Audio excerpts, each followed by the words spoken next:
नमस्कार, India news की Covid OPD में आपका स्वागत है। हम लगातार नंबर फ्लैश कर रहे हैं। देश में विदेश में आप कहीं भी हो, इंडिया न्यूज देख रहे हो, अब नंबर लगातार फ्लैश हो रहे हैं। कोविड से रिलेटेड, पोस्ट कोविड से रिलेटेड, कोई सिम्टोमेटिक, असिम्टोमेटिक कोई भी व्यक्ति हो, अपने दोस्तों के बारे में, बच्चों के बारे में, ब्लैक फंगस के बारे में जानकारी चाहता हो, देश विदेश का एक बड़ा पैनल डॉक्टर्स का हमारे साथ होगा। आप फोन करिए, आपके सवाल डायरेक्ट डॉक्टर सुनेंगे और जवाब देंगे। आगे बढ़े कोविड में, लेकिन उससे पहले देश की एक बड़ी खबर। देश में कोरोना के कहर से बड़ी राहत मिली है। 40 दिन बाद पहली बार नए केसेस 2 लाख से नीचे आए हैं। अब तक 2 लाख के ऊपर थे। 24 घंटे में 1,96,427 नए केस रिकॉर्ड किए गए हैं। 3511 मौतें हुई हैं। एक दिन में नए मरीजों से ज्यादा लोग ठीक हुए, यानी जितने मरीज आए उससे ज्यादा लोग ठीक हुए। एक्टिव केसों का संख्या अभी भी 26 लाख तक है। जी हाँ, एक्टिव केसेस कम हुए हैं, पहली बार 2 लाख के नीचे गए हैं। ठीक होने वालों की तादाद 2 लाख से ज्यादा है। एक्टिव संक्रमण दर वाले लोग 2 लाख से कम है। राहत की बात है, लेकिन अभी भी जो मौतों का सिलसिला है वो थम नहीं रहा। 3500 से ऊपर मौतें एक दिन में रिकॉर्ड की गई।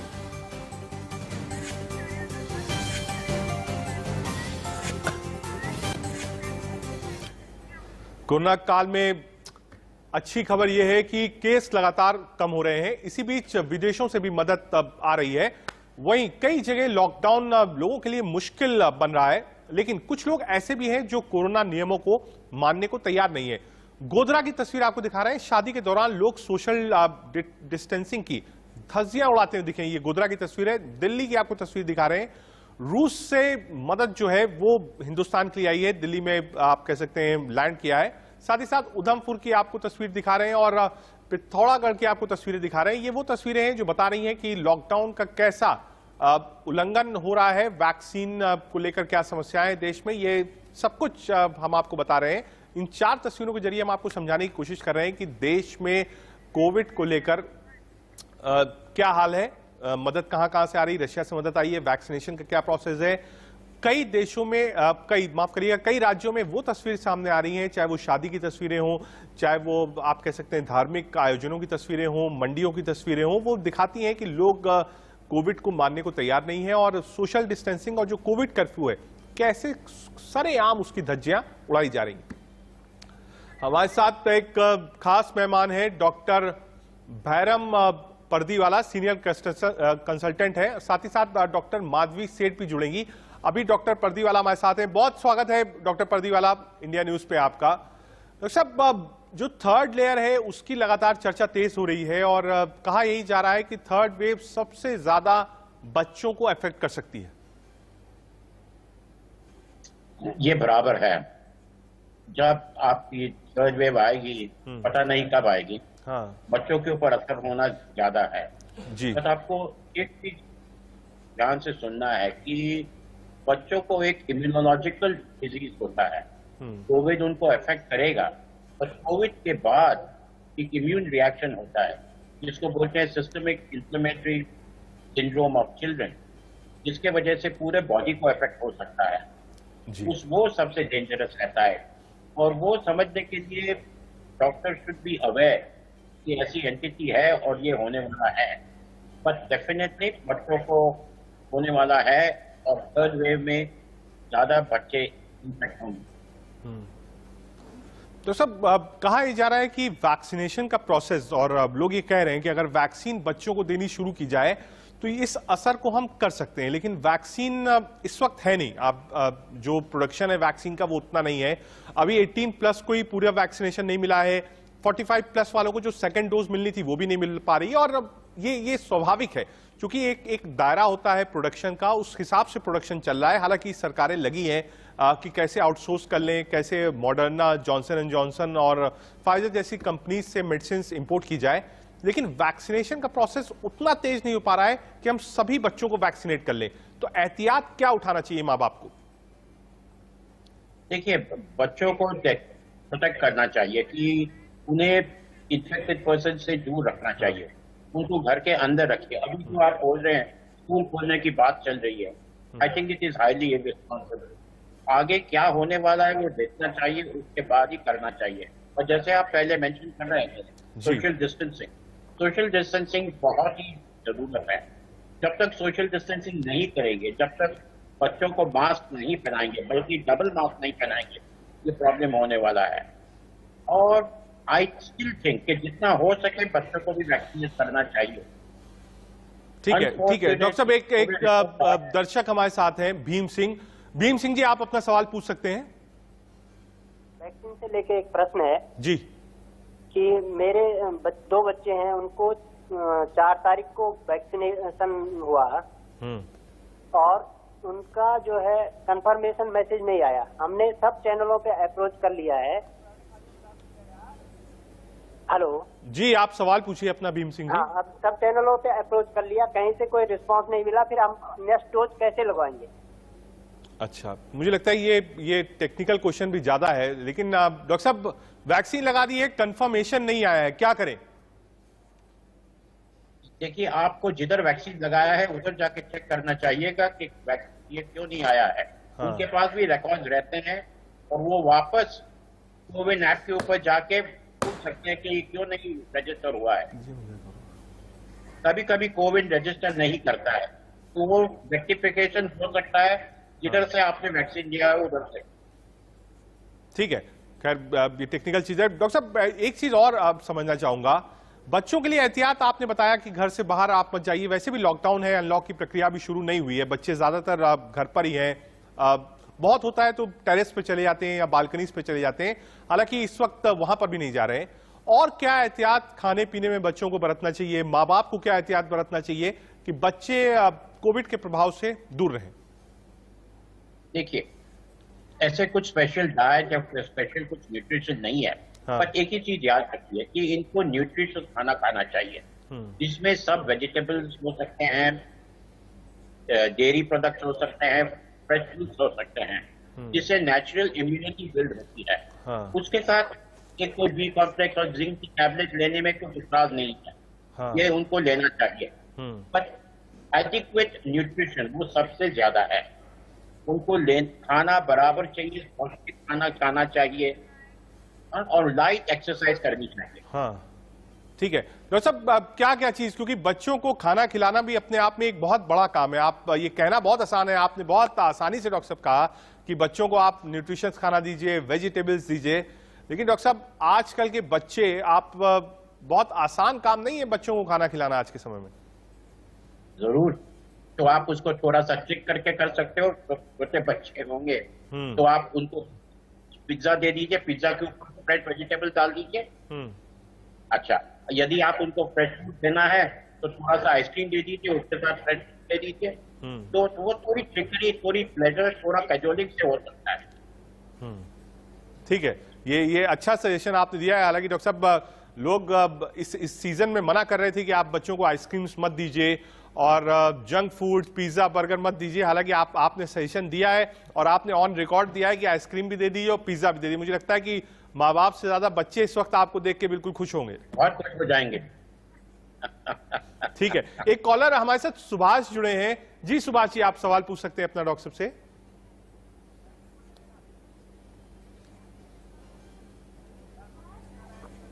सुभाष, क्या आपको आवाज मिल रही है?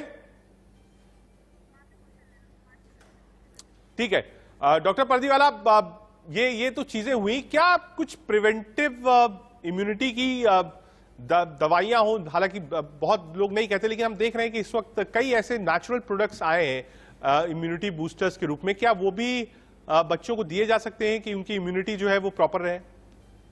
देखिए, ऐसे कुछ इम्यूनिटी बूस्टर नहीं है, एटलीस्ट एलोपैथी में हम ये मानते नहीं है कि कुछ इम्यूनिटी बूस्टर हैं। हाँ। पहले बात कर रहे थे जिंक की, पर अभी ये बराबर ही पता चल गया है कि ज्यादा जिंक देने से कुछ फायदा नहीं होता। उसके लिए मेरा एम्फेसिस यही रहेगा कि आप उनको न्यूट्रिशियस खाना दीजिए। थोड़ा सा बी कॉम्प्लेक्स सप्लीमेंटेशन देना है तो एक गोली दे सकते हो, अदरवाइज न्यूट्रिशियस खाने से ही फायदा होगा। अच्छा डॉक्टर साहब, अभी आपने जिंक की बात करी, अब एक आप कह सकते हैं थ्योरी ये भी है कि डॉक्टर साहब आएंगे एक मिनट, एक कॉलर हमारे साथ लीला जुड़ गई। लीला, आप अपना सवाल पूछ सकती हैं।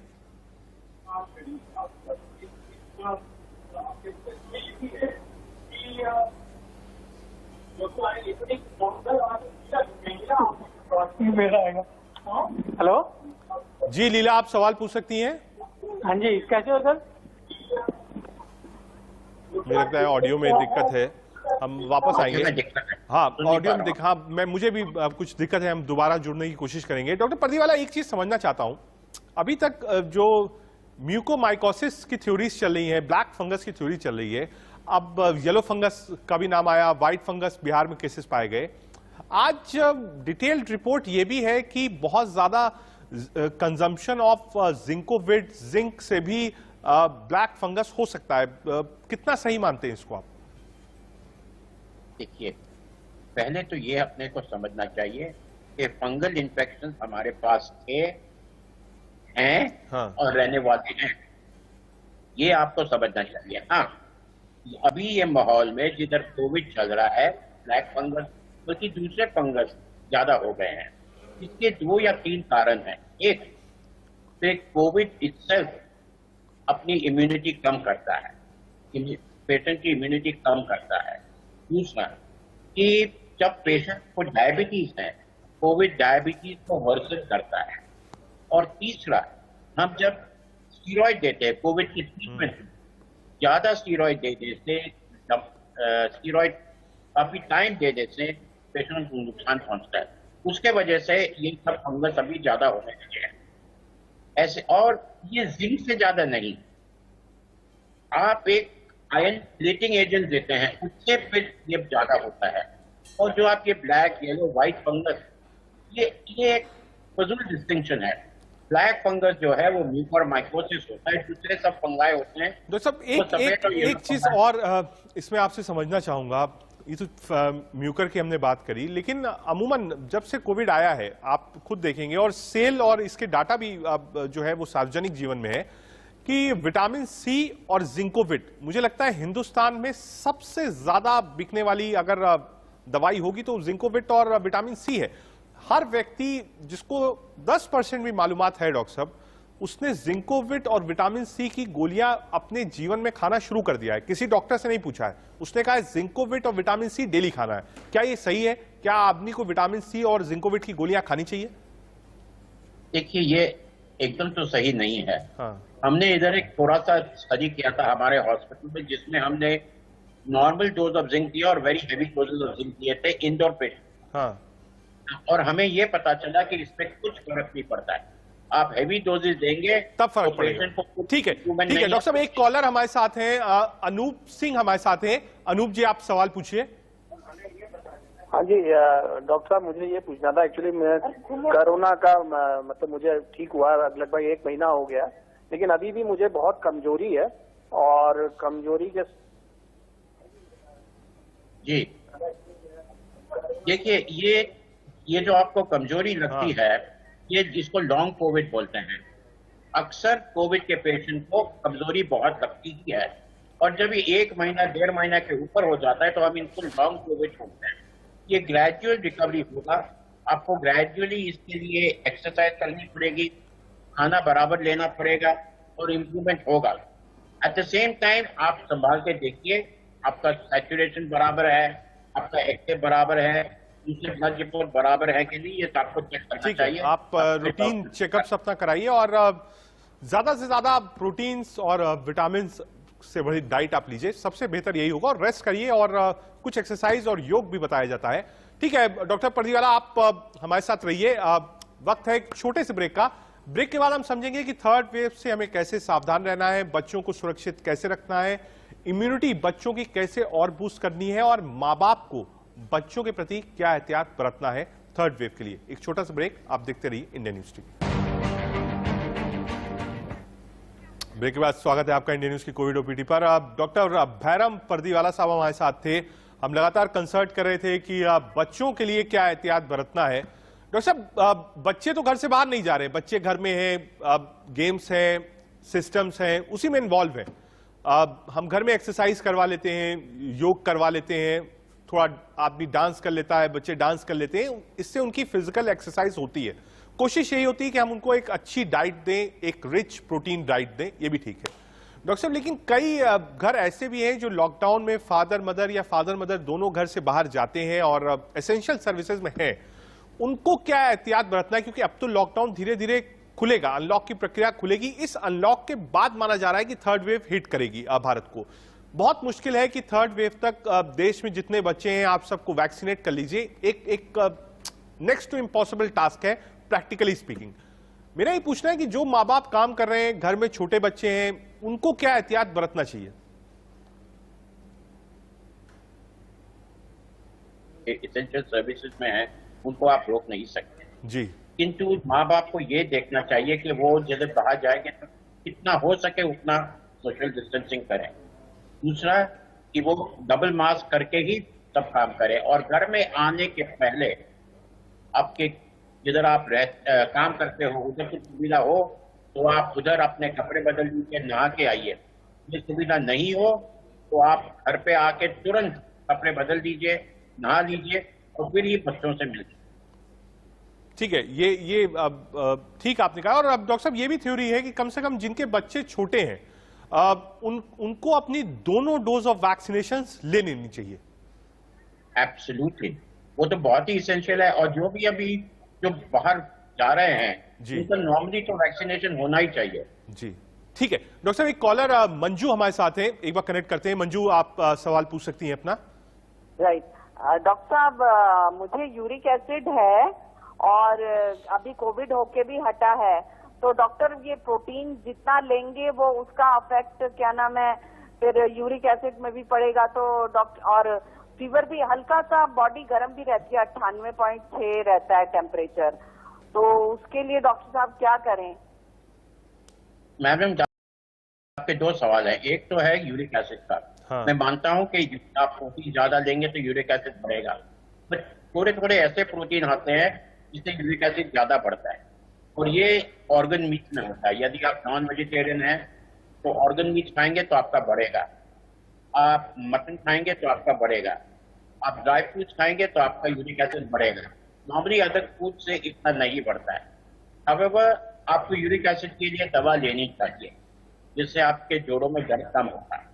आपका दूसरा सवाल था बुखार का। बुखार रहता है, कोविड पेशेंट में ट्रीटमेंट होने के बाद, रिकवरी होने के बाद भी बुखार रहता है, तो थोड़ा सा 98, 99 रहेगा, ज्यादा प्रेशर मत करिए। बट परसिस्टेंट होगा तो जरूर उसका आप इन्वेस्टिगेट करिए आपकी फैमिली का। ठीक है, ठीक है। डॉक्टर पर्दीवाला, आपने बताया कि कम से कम जो अभिभावक हैं और बच्चे जिनके छोटे हैं उनको डबल डोज ऑफ वैक्सीनेशन लेना चाहिए। सिम्टम्स क्या हो? एक लंबी बहस लेकर छुड़ी है और लगातार केसेस जो है डॉक्टर साहब अभी भी आ रहे हैं। आप देखो, राजस्थान है, महाराष्ट्र है, 18 साल 15 साल से कम उम्र के जो बच्चे हैं वो केसेस आना शुरू हो गए। तो क्या ये सेकेंड वेव का इफेक्ट माने बच्चों के ऊपर? कैसे मतलब इसको देखा है? क्योंकि लोग प्रिडिक्ट कर रहे थे कि थर्ड फेज में बच्चों पर इफेक्ट होगा, लेकिन अभी आज के आंकड़े अगर हम आपको बताएं तो राजस्थान है, उत्तर प्रदेश है, दिल्ली है, बच्चों पर कोविड का असर सामने आ रहा है। जी हाँ, जो बच्चे आ रहे हैं वो सेकेंड वेव में ही आप दिख रहे हैं। मेरा असिस्टेंट के बच्चे को भी ये हुआ था, तो ये सेकेंड वेव के अंदर ही सब इन्फेक्शन हो रहे हैं। अभी आप जो देख रहे हो वो बहुत कम है, थर्ड वेव में ये बहुत ज्यादा होगा और उससे अपने को संभालने की बहुत जरूरत है।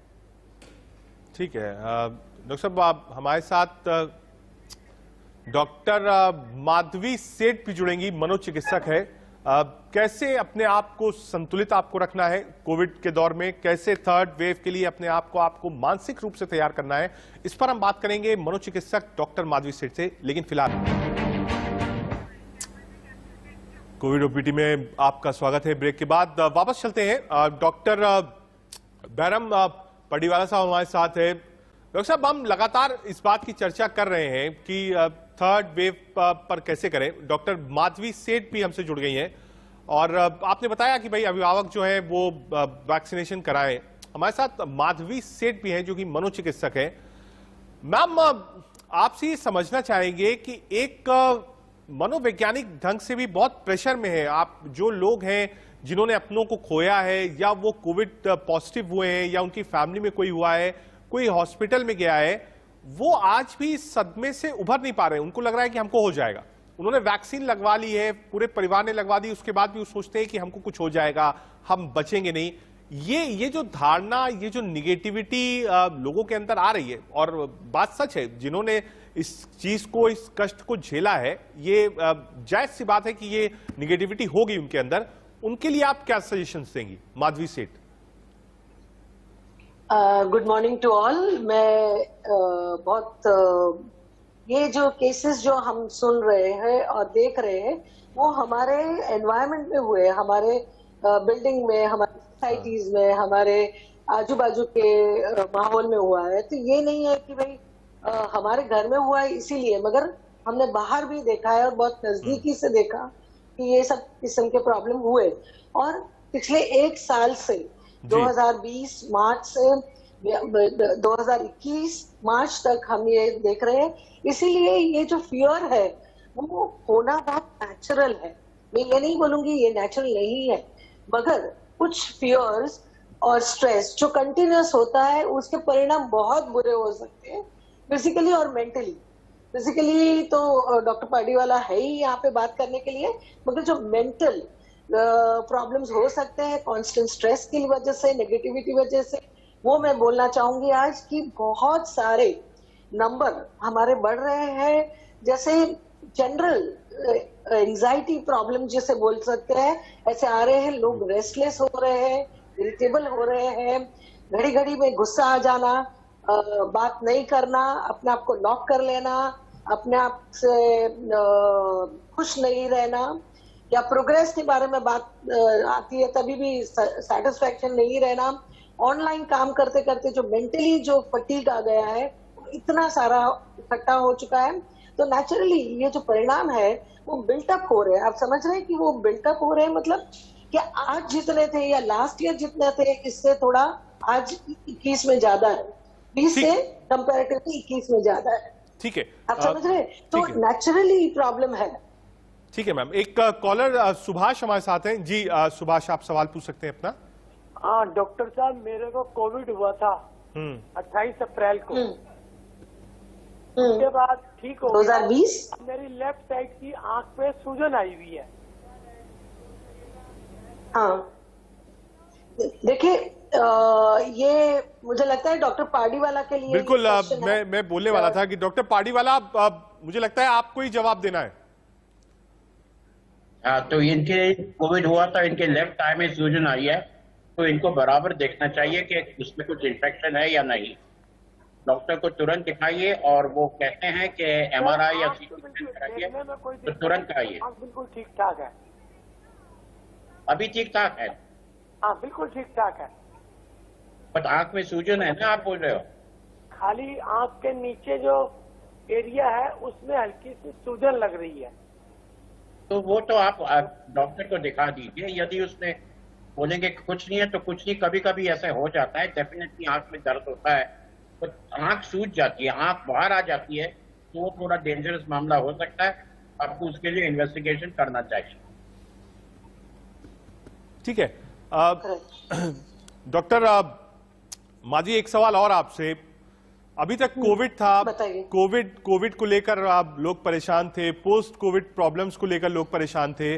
अब नए नाम Mucor, black fungus, white fungus, yellow fungus, 4 नाम आ गए। लोग परेशान हैं। ऐसे ऐसे लोग हैं जो बिल्कुल स्वस्थ हैं, सुबह से शाम। मेरे खुद अपने जानकारी में, फ्रेंड सर्किल में है जो लगातार शीशों के सामने खड़े रहते हैं, फेस चेक करते रहते हैं, टीथ चेक करते रहते हैं, और लगातार जब वो खबरें देखते हैं कंसल्ट करते रहते हैं, और अब शक का मिजाज हो जाता है कि कहीं मुझे ब्लैक फंगस तो नहीं हो गया है, कहीं मुझको पोस्ट कोविड कोई सिम्टम तो नहीं हो गया है।